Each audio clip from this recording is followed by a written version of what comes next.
Check न वटल्याने जिल्हा व सत्र न्यायालयामध्ये 50,000 रुपये दंड व 6 महिन्याची शिक्षा सुनावण्यात आली आहे. हातूसने घेतलेल्या पैशापोटी दिलेल्या धनादेशाचा अनादर झाला.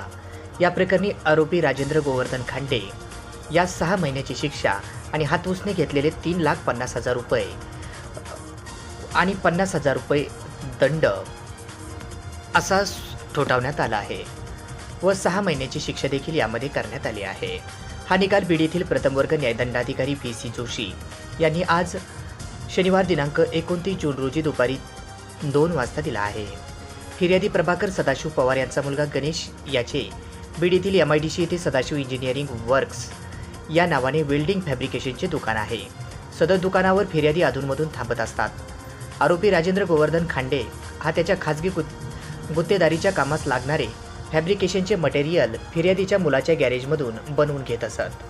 त्यामुळे राजेंद्र खांडे व गणेश पवार यांच्यामध्ये मागील 5 ते 6 वर्षापासून ओळख व मैत्रीपूर्ण संबंध होते.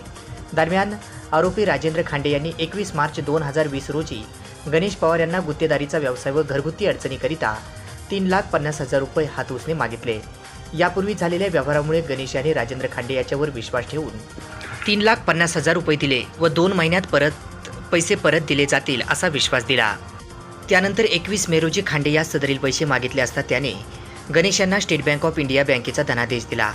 सदरील धनादेश वाटण्यासाठी बीड येथील पूर्णवादी नागरी सहकारी बँकेत 26 मे 2020 रोजी टाकला असता अपुरी रक्कम असल्याने वटला नाही. त्यामुळे गणेश यांनी खांडे यांच्याशी संपर्क केला असता उडवाउडवीची उत्तरे देऊ लागला. विधिज्ञामार्फत धनादेशावरील रकमेच्या मागणीची नोटीस पाठवली. ती नोटीस आरोपीने मुदतीत सोडून घेतली नाही. तसेच नोटीसचे उत्तरे देखील दिले नाही. त्यामुळे प्रभाकर पवार यांनी प्रथम वर्ग न्यायदंडाधिकारी यांच्यासमोर प्रकरण दाखल केले. या प्रकरणात फिर्यादी व इतर साक्षीदारांची साक्ष नोंदविण्यात आली आणि सदर साक्षी पुराव्यांती फिर्यादीने दाखल केलेल्या सबळ पुराव्यावरून आरोपी राजेंद्र गोवर्धन खांडे या 6 महिन्याची शिक्षा व 50,000 रुपये दंड ठोठावला. फिर्यादीच्या वतीने SS सावंत यांनी काम पाहिले होते.